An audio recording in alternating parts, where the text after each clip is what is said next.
রাসূল আকরাম সাল্লাল্লাহু আলাইহি ওয়াসাল্লাম বলতেছেন, জমাটবদ্ধ রক্ত থেকে আল্লাহ রাব্বুল আলামিন যখন আপনাকে আমাকে বানাইলো, বানানোর পরে পেটের মধ্যে একটা প্যাকেট তৈরি করে দিলেন। প্যাকেটটা কি? ভার্নিক্স ক্যাসিওসা। যেই প্যাকেটটার মধ্যে আল্লাহ রাব্বুল আলামিন ওই যে পনিরের যে পানি, এই পানির মতো একটা পিচ্ছিল পানি রেখে দেন, যাতে করে আপনার কষ্ট না হয়, মুভিংয়ে যাতে করে আপনার ক্ষতির সম্মুখীন আপনি না হন, সেজন্য আল্লাহ তাআলা এরকম আঠালো পদার্থ রেখে দিয়েছেন। এই জন্য মার পেট থেকে যখন ধাত্রীরা আপনাকে বের করে, তখন ওই প্যাকেটটা কিন্তু ছিঁড়ে ফেটে তারপরে আপনি বের হন, ওই পানিগুলোও বের হয়ে যায়। বলুন আল্লাহু আকবার। বাচ্চাটা যখন বাইর হওয়ার পরে দেখা যায় বাপে কালো মায়ে কালো, বাচ্চা গোলাপ ফুলের মতো টকটক করতেছে। সুবহানাল্লাহ বলেন। কারণ ওই জায়গাটায় সে ছিল একেবারে জার্মুক্ত, কোনো জীবাণু সেখানে অবস্থান করতে পারে নাই। আল্লাহ রাব্বুল আলামিন এরকম পরিস্থিতি ওই বাচ্চার তৈরি করে দিয়েছেন। বলুন সুবহানাল্লাহ। যখন একজন বাচ্চা পেটের মধ্যে আসে, দেখেন পরিবর্তনগুলো কিভাবে হয়।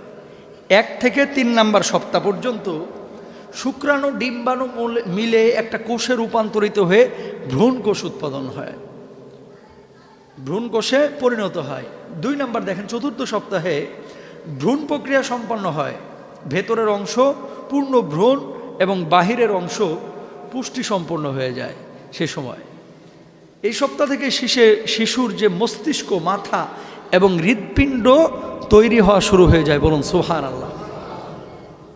7 এবং 8 সপ্তাহে আমাদের যে বাচ্চারা আছে, এই শিশুর মস্তিষ্ক এবং মুখমণ্ডল আগের চেয়ে কিছুটা সুগঠিত হয়।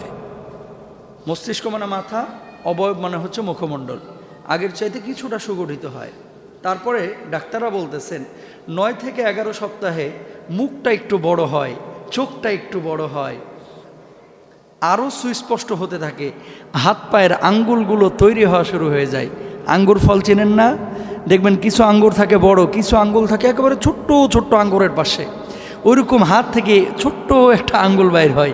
সে সময় কিন্তু ওই বাচ্চাও জানে না যে আমার আঙ্গুল কোনটা। জানেন কে?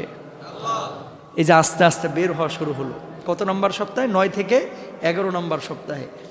তারপরে দেখেন 10 নম্বর সপ্তাহ যখন ছিল, তখন মাথাটা গোল হওয়া শুরু হইলো। আগে কিন্তু মাথা গোল ছিল না, মাথা তৈরি হচ্ছে, মাথাটা এখন গোল হলো। ঘাড়টা একটু লম্বা হওয়া শুরু হয়েছে, গলাটা একটু আসা শুরু হয়েছে।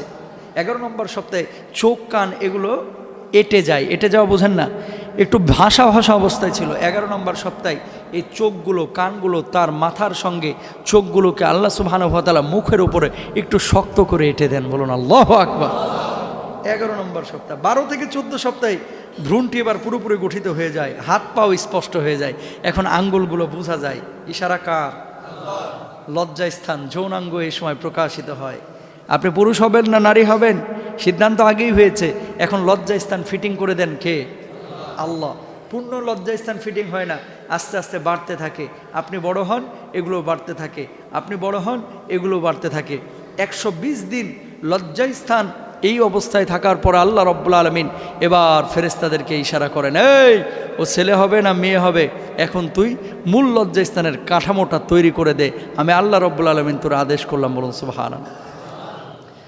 রব্বুল আলামিন তখন বলেন, ইয়াহাবু লিমান ইয়াশাউ ইনাসাও ওয়া ইয়াহাবু লিমান ইয়াশাউ যুকুর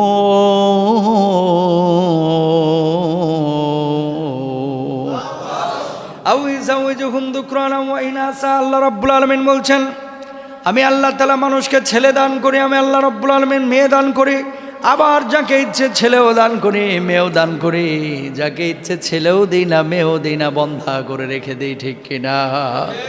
ইশারা কার? আল্লাহ। লজ্জা স্থান তৈরি হওয়া শুরু হলো। আল্লাহ সুবহানাহু ওয়া তাআলা দেখেন 13 থেকে 14 সপ্তাহে শিশুর পেশাবটা তৈরি করে মার পেটের মধ্যেই। ওই যে মায়ের হায়েজের রক্তের সঙ্গে ছেলের সম্পর্ক, ওখান থেকে আল্লাহ রাব্বুল আলামিন শিশু ওই বাচ্চার পেটের মধ্যে পেশাব উৎপাদন শুরু করেন। বলুন সুবহানাল্লাহ। 15 থেকে 17 সপ্তাহে কঙ্কাল হাড় তৈরি হয় এবং চুলের আকার আকৃতি। এই যে চুল না হলে তো আবার টাকলা মুরাদের মতো লাগবে নাকি? চুল তৈরি হওয়া শুরু হয়। আল্লাহ রাব্বুল আলামিন চুল তৈরি করেন, কারণ কোনো বাচ্চাই চুল ছাড়া জন্ম নেয় না, হয় কম অথবা বেশি। প্রিয় ভাইরা আমার, তারপর আল্লাহ রাব্বুল আলামিন বলতেছেন কি, 18 থেকে 20 সপ্তাহে কান ও মাথা পুরোপুরি এবার আকার আকৃতি আমি আল্লাহ তাআলা দিয়ে দিই। 19 সপ্তাহে ওই যে প্যাকেটটার কথা বললাম, এই প্যাকেটটা তৈরি হয়, কারণ বাচ্চার কয়দিন পরে পৃথিবীর মুখ দেখবে, এখন তো তার আকার আকৃতি তৈরি হয়েছে।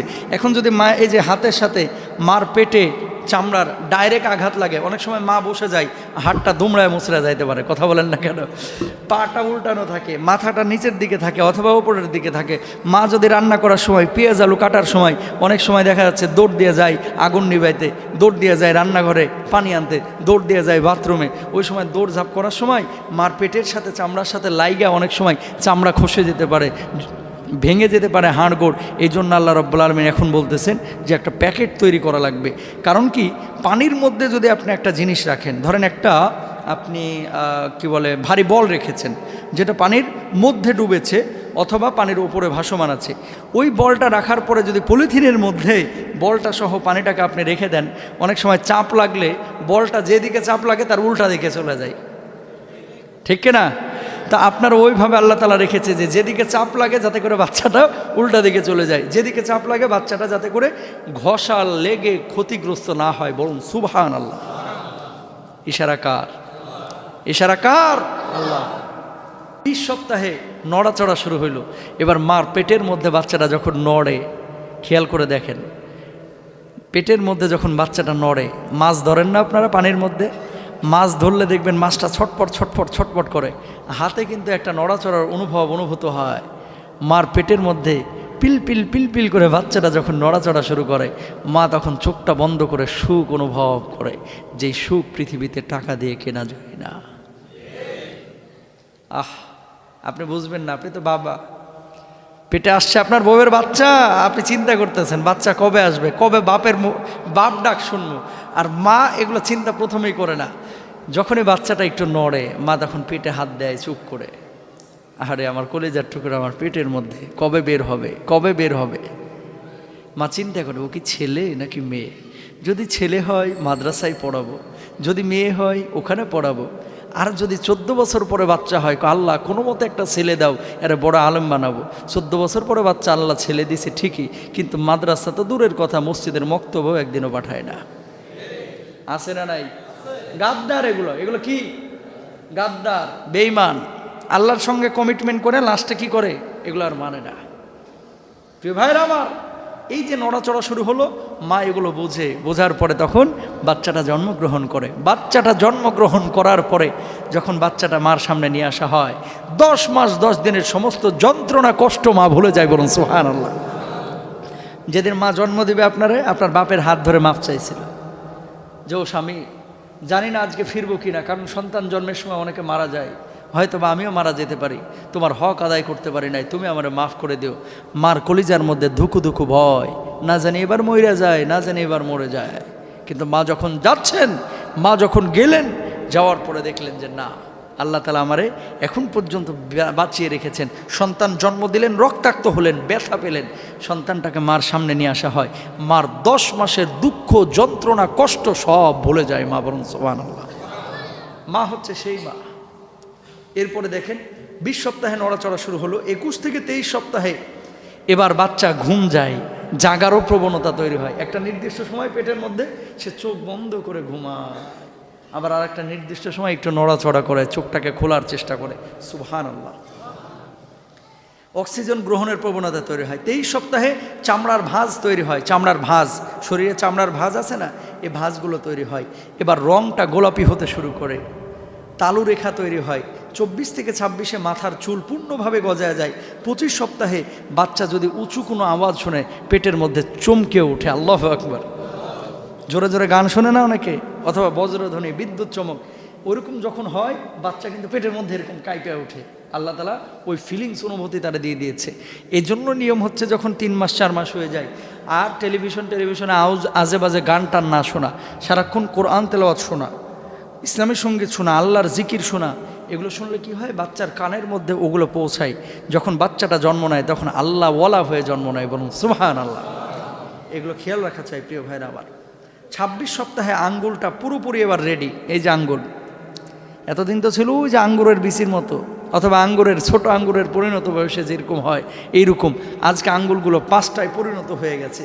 তারপর আল্লাহ রাব্বুল আলামিন 29 থেকে 27 থেকে 28 সপ্তাহে পরিপাকতন্ত্র, স্নায়ুতন্ত্র, ফুসফুস এগুলো তৈরি করে দেন।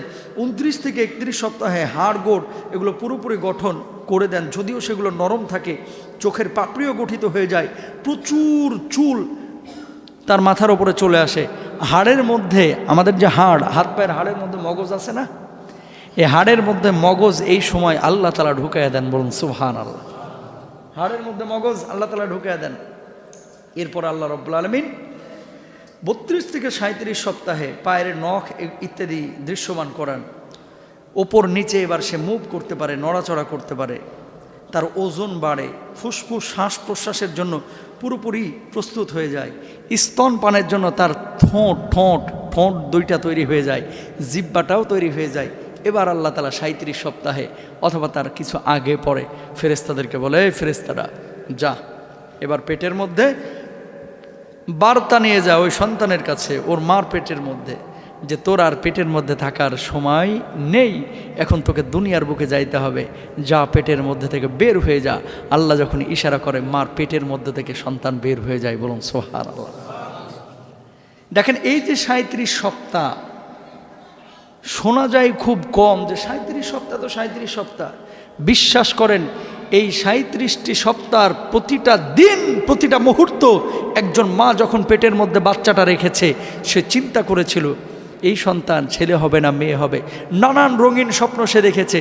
আবার তার কলিজার মধ্যে ভয়ও ঢুকেছে যে না জানি আবার এই সন্তান দুনিয়াতে আসার সময় আমি মরে যাই। তো ভয়, শঙ্কা, স্বপ্ন এই সব কিছু মিলিয়ে একটা পরিস্থিতির মধ্য দিয়ে আল্লাহ তাআলা আপনারা দুনিয়ার মুখ দেখাইছে। বলুন সুবহানাল্লাহ। তাহলে ওই আল্লাহ রাব্বুল আলামিনের সঙ্গে গাদ্দারি বেঈমানি আপনি কেমনে করেন?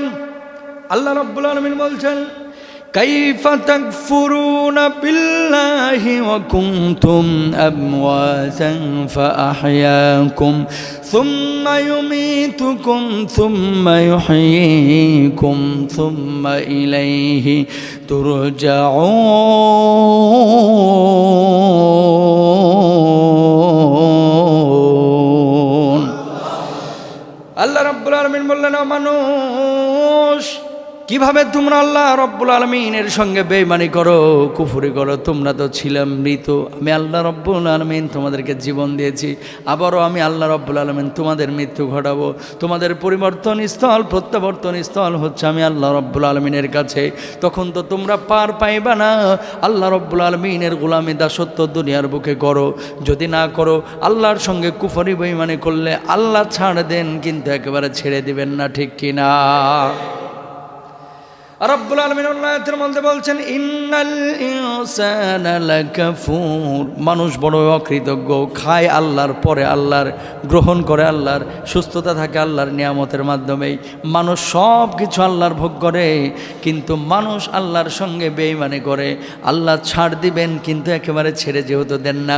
ওই কিয়ামতের ময়দানে আপনি যখন উঠবেন, কবরের জিন্দেগিতে যখন আপনি যাবেন, আল্লাহ তখন আপনারে হাড়ে হাড়ে বুঝিয়ে দিবেন আপনি কোন পাপগুলো করেছিলেন। বলুন নাউজুবিল্লাহ। পার পাওয়া যাবে কুফরি করে? কথা বলেন না কেন? কুফরি করে পার পাওয়া যাবে না। প্রিয় ভাইরা আমার, আল্লাহ সুবহানাহু ওয়া তাআলা এই জন্য কবরে যাওয়ার আগে আপনারা কি প্রস্তুতি নিতে বলেছেন?